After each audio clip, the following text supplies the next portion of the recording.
What is up, everybody? The Real Train King Productions 2025 back again, here for a brand new video. I apologize for the lack of videos over these past few days, guys. I was just feeling a little bit sick. Anyways, I'm starting to feel a bit better now. But in today's video, I'm going to be sharing my honest thoughts on the brand new for 2026 Thomas and Friends merchandise leaks. In other words, the brand new for 2026 Thomas and Friends merchandise for the brand new show. Let's start things off with the Metal Collection line for 2026. That being the Metal Collection Gordon and Annie. Sorry guys, I couldn't include the James, Henry, and the other engines. I just ran out of time. Anyways, Gordon himself does look, for the most part, very, very nice. His blue reminds me a little bit of the Blue Comet blue that is seen on the MTH models. Plus, the old blue DSi XLs from 2009 to 2010.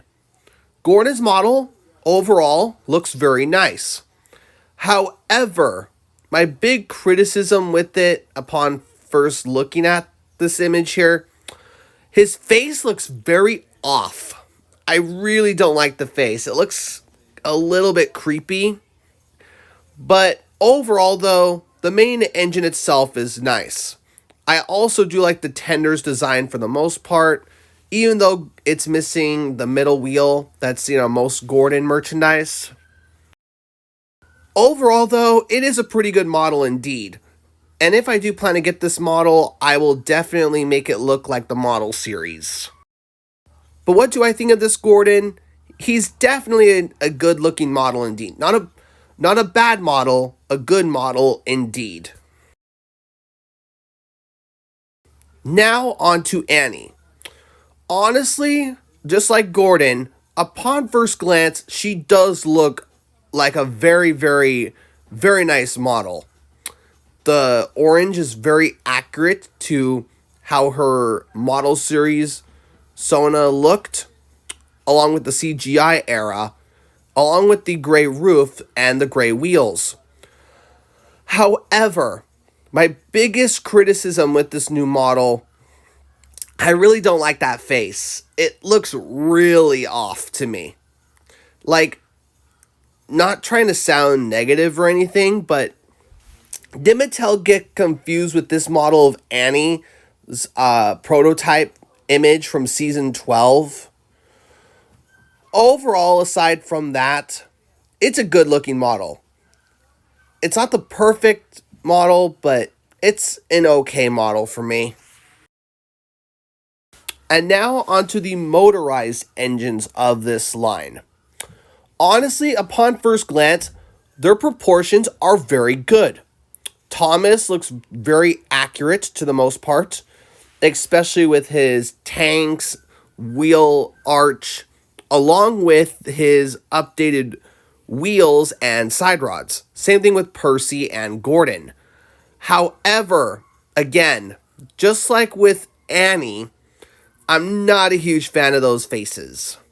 It's just something about them to me looks kind of off. Guys, please respect my opinion on this. I just find their faces on these new engines, they just look kind of off to me. Overall, I do find these new motorized models very, very nice. However, one thing I did notice upon doing research on these new models is there's no switch like on the old Trackmasters. Instead, it's a little battery button, kind of like on the old wooden railway items, the battery operated ones. In conclusion, these new Trackmaster models just look okay. Well, anyways, you guys, I hope you enjoyed this short, honest thoughts on the brand new Thomas merchandise for 2026. Will I be getting these in 2026? We'll have to wait and see. But overall, though, I just think these models for the most part are okay, and I will definitely might be getting one of them to customize to look like the model era or CGI era. Well, anyways, you guys, I hope you enjoyed this video. Don't forget to like, comment, and subscribe, and stay tuned for more Thomas and Friends related videos just like this. Bye-bye!